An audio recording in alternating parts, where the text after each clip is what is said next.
Mr. Vogeley had said 8 o'clock. He had said 8 and I had waited around till then because he was Swiss, and in my warped mind that meant he might have money. He had definitely said 8 o'clock. He couldn't do any other time, it had to be 8 o'clock.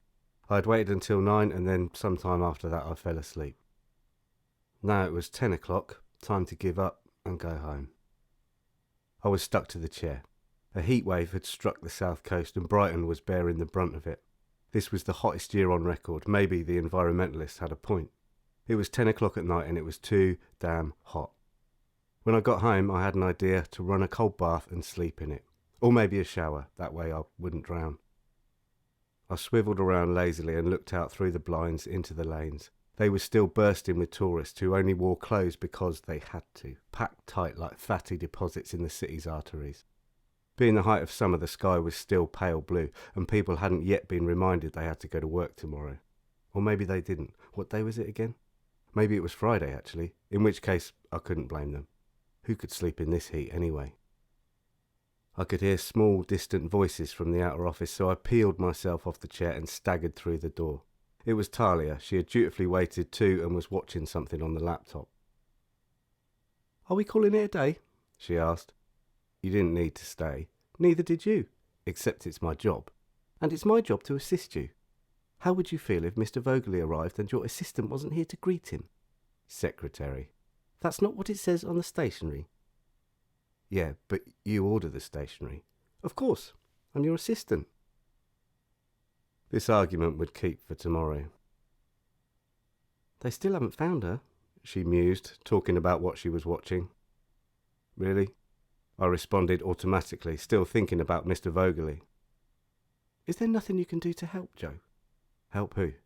"The girl." "What girl?" "What do you mean, what girl?" she asked incredulously. "Haven't you been watching the news?" "No."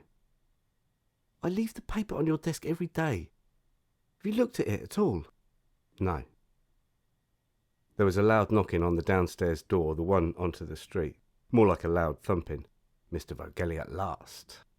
I opened the door to the landing, the one with the rippled glass that reads, Joe Grabarz, No. 1 Private Detective, and called down. "It's open," I yelled. Then I retreated back into the reception room.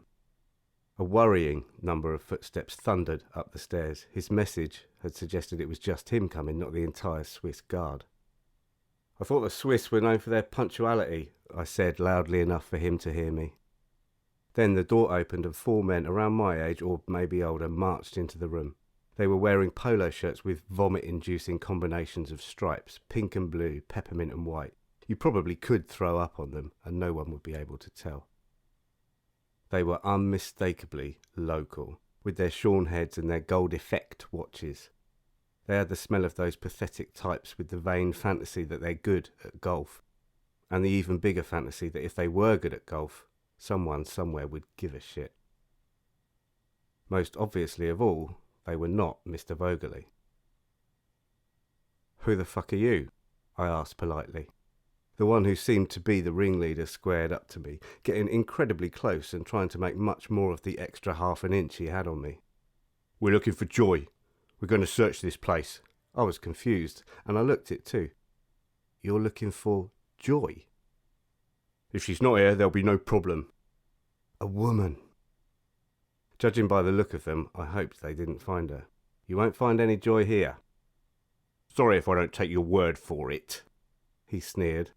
"Somehow, I don't believe you are. Who the fuck is Joy? And I repeat, who the fuck are you?" "Joy Tothover. Who the fuck else?" "Lovely name. What's he got to do with me?" "That council bloke on the radio said if everyone just searches the house next door, we'll be able to find her straight away. That's what we're doing." "You live next door? Really? I thought that was a sweet shop." "We work round here." Before I could interrupt, "Not at the sweet shop." He gave me in the office a thorough examination. "You're the bloke no one knows. Who exactly are you? We hardly see you come in and out. You're here late, and we've no idea what the fuck you do." I looked toward my door, the one that answers those questions. What more was there to do? Still, their ignorance was insulting even in people as stupid as them. I wasn't famous, I never got stopped in the street, but in a town this size, some people at least used to know my name.